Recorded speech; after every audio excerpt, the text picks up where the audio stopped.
When we put phone adapter into this power strip, nothing happened. Why? Because there is no electricity.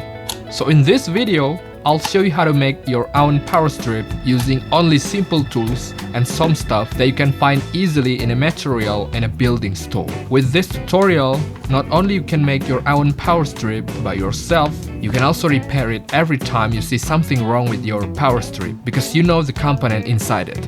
First, grab a screwdriver and remove the screws holding this power board. Be careful not to lose the screws. It's very small, so if you lose it, it'll be very hard to find them later. Open the cover of the power board, and here's what it looks like inside. Now, let's take some closer look at these small components. We call it plug. I'm gonna start to show you the thin one.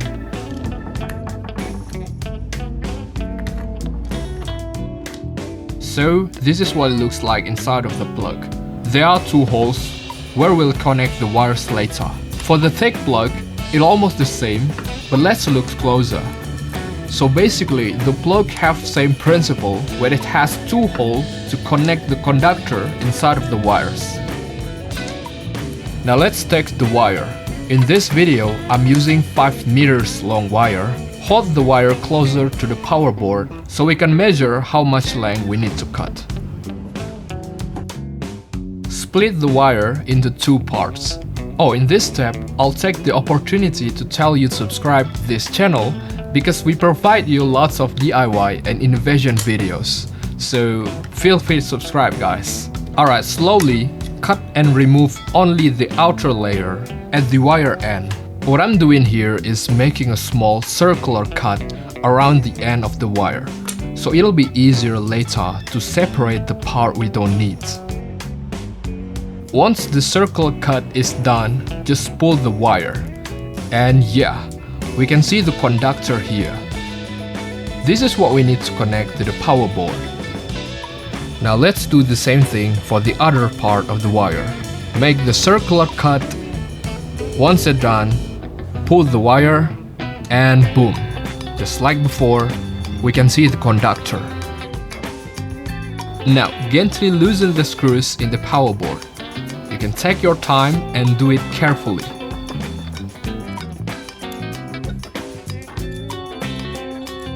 After the screw is loosened up, it's time for us to insert the conductor. In this step, I tie the conductor around the screw.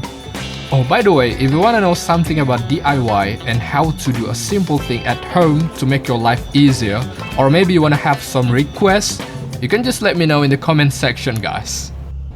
The hardest part about connecting the wire conductor is wrapping it around the screw. Because honestly guys, I slip it a few times before it finally look right. The power board is done, so now we're gonna focus on the plug. If you take a closer look at this smaller thin plug, it's pretty clear you know what to do next. You know guys, just connect the wire conductor to the correct side. It's exactly the same principle to the thick plug, the big one. We just need to connect the conductor.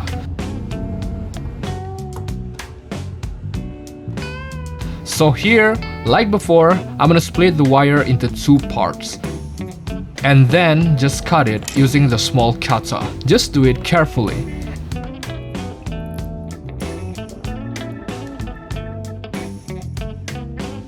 Bring the wire closer to the plug to measure how much length we need to cut.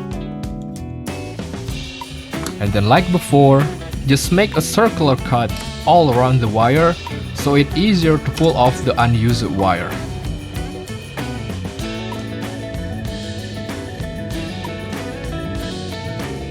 I'm gonna connect the wire to this plug. So first, I'm loosening the screw at the bottom, then attach the wire right here. Bend the conductor a little so it can fit nicely, then insert it into the hole that will connect the electricity to the wire. Tighten each screw securely.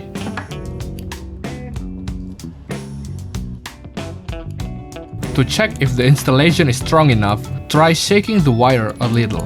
Okay, so this looks solid guys. Now it's time to close the plug cover.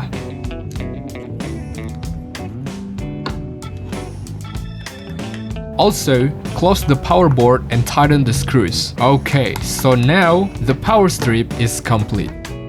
By the way, I have a working power strip below. Let's see if it works. I'll use a phone charger here. Yup, the light is on. That means our power strip works perfectly. Thanks for watching and see you guys in the next video.